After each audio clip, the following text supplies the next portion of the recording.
A new dinosaur movie is coming to theaters this summer, and we finally have the first trailer. So the movie in question is called The End of Oak Street, but you might know it under its former name, Flowervale Street.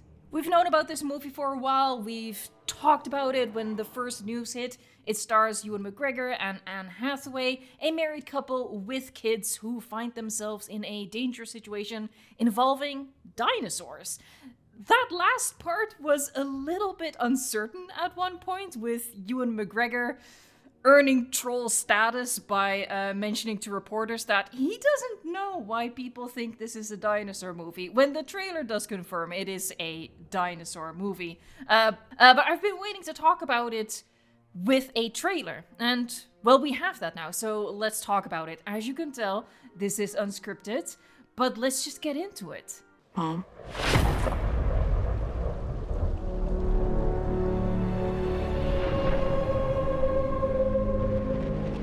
What's happening to us?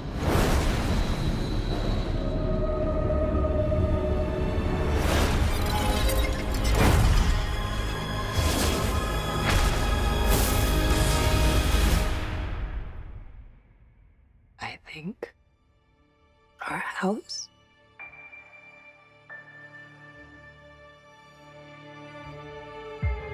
Our neighborhood. Our whole street.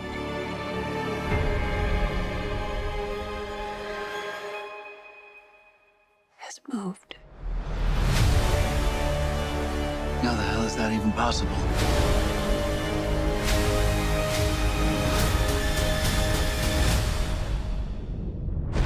Oh my god, run!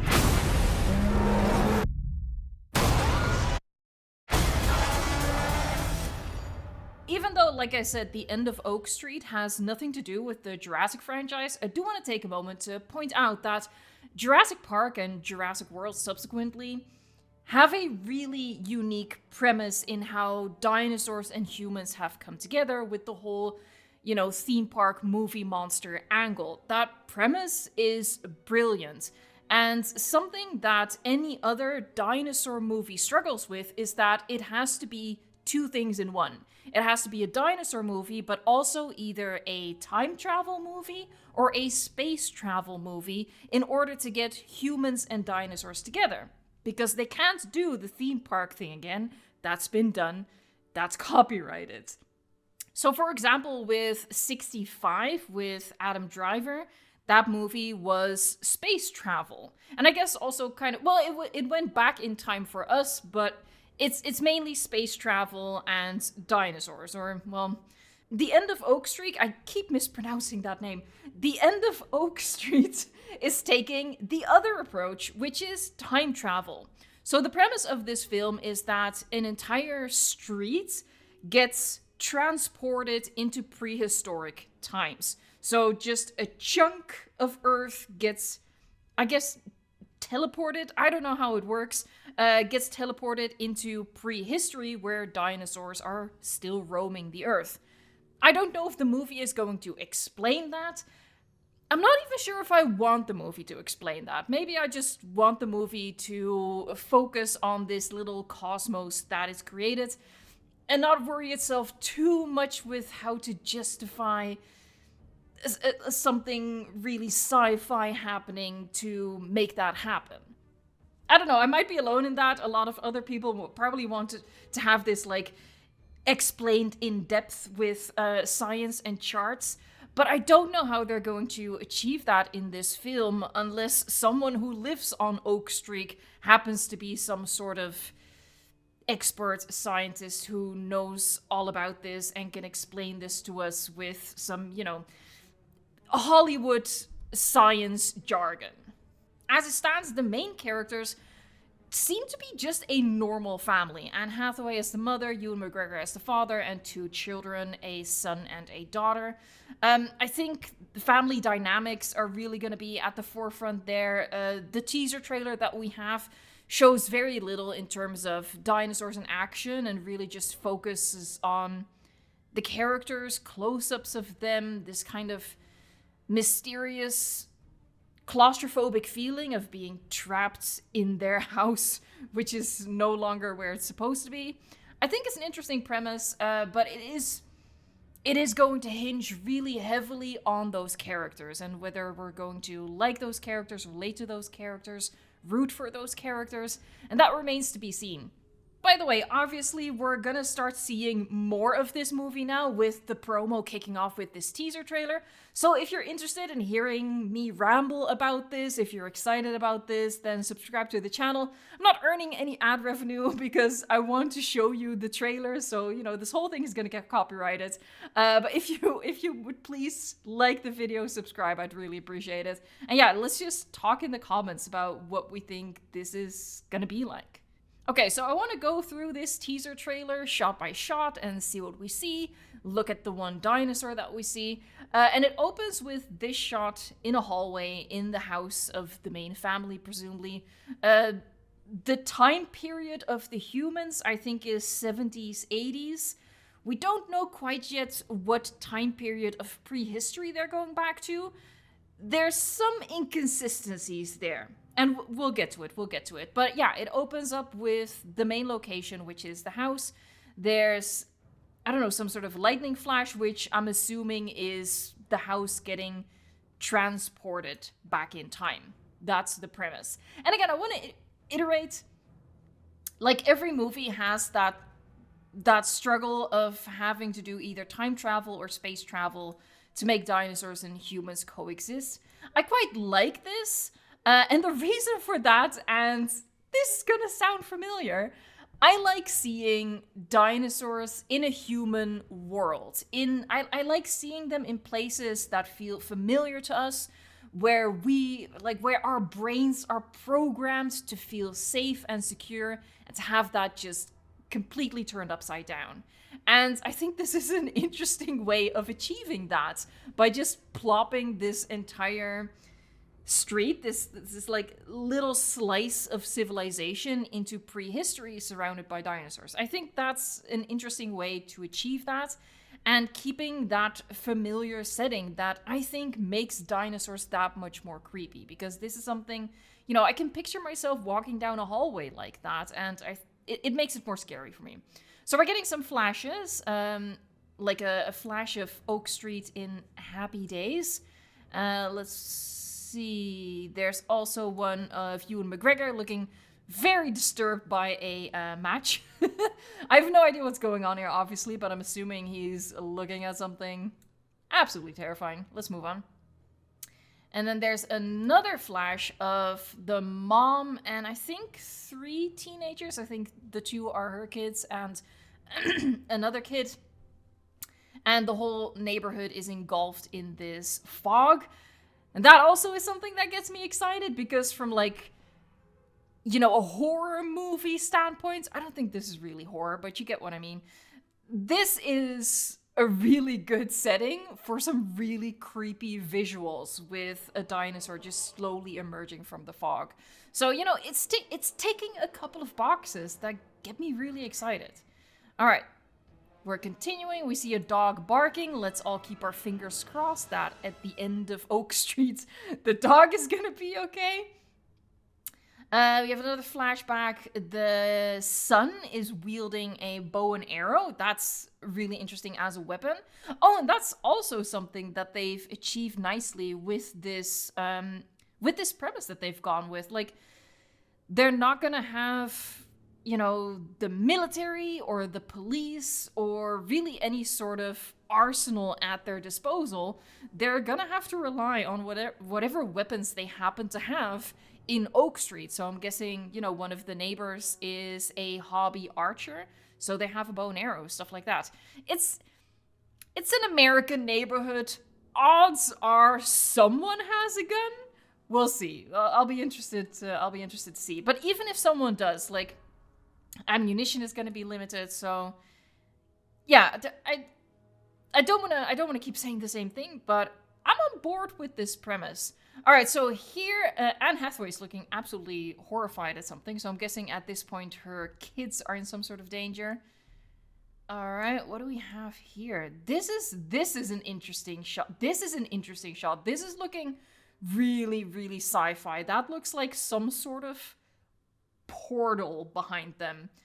And that, okay, so that concerns me a little bit. Maybe some of you guys are excited because perhaps this hints at, the whole time travel aspect getting explained more. But this, for me, opens up the risk of it becoming maybe a little... Like, there's a risk of the explanation being, what we got with Rebirth, the whole... Oh, the blood of these giant dinosaurs can cure heart disease because science. That I'd rather have it not be explained than have it be poorly explained. Am I getting my concerns across? I hope so. So that's my concern there, that they're gonna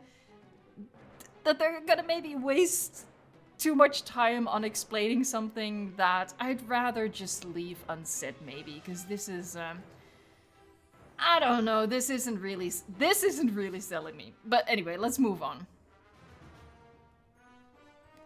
Alright, so we have the family in their living room. You can see that they've boarded up the windows to the best of their abilities. Again, they sort of just have to work with what they got, right?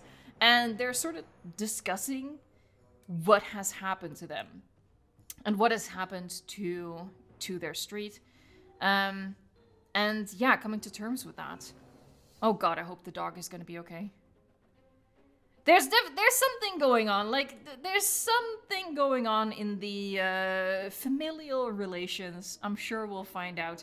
I'm gonna make a wild guess here and say that either she cheated on her husband or her husband cheated on her. Why? I don't know, it's Hollywood. Someone's always cheating. Okay, let's move on. Alright, so we're getting a good look at Oak Street. There you go, Oak Street. So what this shot is doing quite nicely for me is establish and remind us of just how many people live on a single street. And that really ups the stakes, the amount of lives that can be lost in a situation like this. Because obviously this is a hyper dangerous situation. So I feel like, and this is dark, but I feel like a lot of people realistically would die. So I'd want to see a lot of people die. Maybe not in like super gruesome detail, but there has to be a big amount of death, in my opinion. And again, I keep praising this premise, but I think as silly as it is, I'm on board with it. Look, there you go. So this shot, this is a really cool shot, I think, at least. So yeah, we have the prehistoric world, we have Oak Street. Now, what I'm wondering here, and I'm sure it'll be different like somewhere else, but we have a very sharp cliff here. So theoretically, if this sharp cliff was all the way around, they would be relatively protected, aside from, stuff that can fly. But I'm assuming that at other points, the level of the modern day terrain and the prehistoric terrain is going to be at the same level. All right, so this is the one and only shot that we have so far that shows a dinosaur. So we have the kids running away, and then we see it right there in the corner, but we're gonna get a slightly better look at it as it goes through here. Now, I was a little confused at first, and that's because I thought this was negative space and we were seeing through it. So I thought this was the upper jaw and then this was the lower jaw, which made no sense to me. But that's not how you're supposed to look at it. This is just the whole head. And to me, it's looking like Allosaurus. Like, if I had to guess, I'd say it's Allosaurus, because I think we're seeing a hint of the brow horn. But there's not a hell of a lot to go on. And then as it goes on, we see just a bit of the body. And then the tail. And the tail has, the Jurassic Park spines that are very popular. I think in spite of the fact that this movie should be paleontologically accurate because, it's time travel, they're back in prehistory, I don't think we should go into it with expectations of the dinosaurs looking different than what we're used to from the Jurassic World franchise. I think they've been Jurassic Worldified, if I may use that clunky term. And that is The End of Oak Street, coming on August 14th. So, Allosaurus would suggest that Oak Street has been plopped down into the Jurassic time period. However, and I will say this with like an asterisk, a big caveat, grain of salt, all that stuff, but I've been seeing people say that apparently there's also going to be a Triassic animal featured in the film. So that doesn't quite compute. So, you know, maybe there's multiple, how do I say this? Like maybe not just modern day and the Jurassic got mixed together, but maybe a slice of Triassic terrain has been brought in. Maybe a slice of Cretaceous terrain has been brought in with, you know, its flora and fauna included. So that way they can include, you know, animals from those periods. That's possible. I'm not quite sure how I feel about that. I hope that they just commit to a single period. And if they do, on one hand, is the Jurassic period a cop-out because it's, you know, the Jurassic? Or is it actually the more interesting one? And I'm gonna lean towards that because, you know, it's the time period that doesn't have the T-Rex. And I kind of want them to just have the balls and the guts to make a dinosaur movie without the T-Rex. I don't know if they're gonna go there, but I kind of hope it. Is that a controversial thing? Am I cancelled? I don't know. I've rambled long enough. I'm curious to know your thoughts. Let me know in a comment down below. And stay tuned for more news. I'm really excited about the full trailer, hopefully coming soon, and we'll be seeing more promotional stuff as we head towards August. All right, thank you so much for watching, liking, subscribing, and until next time. I don't know how to end this. I don't know. The end of Oak Street.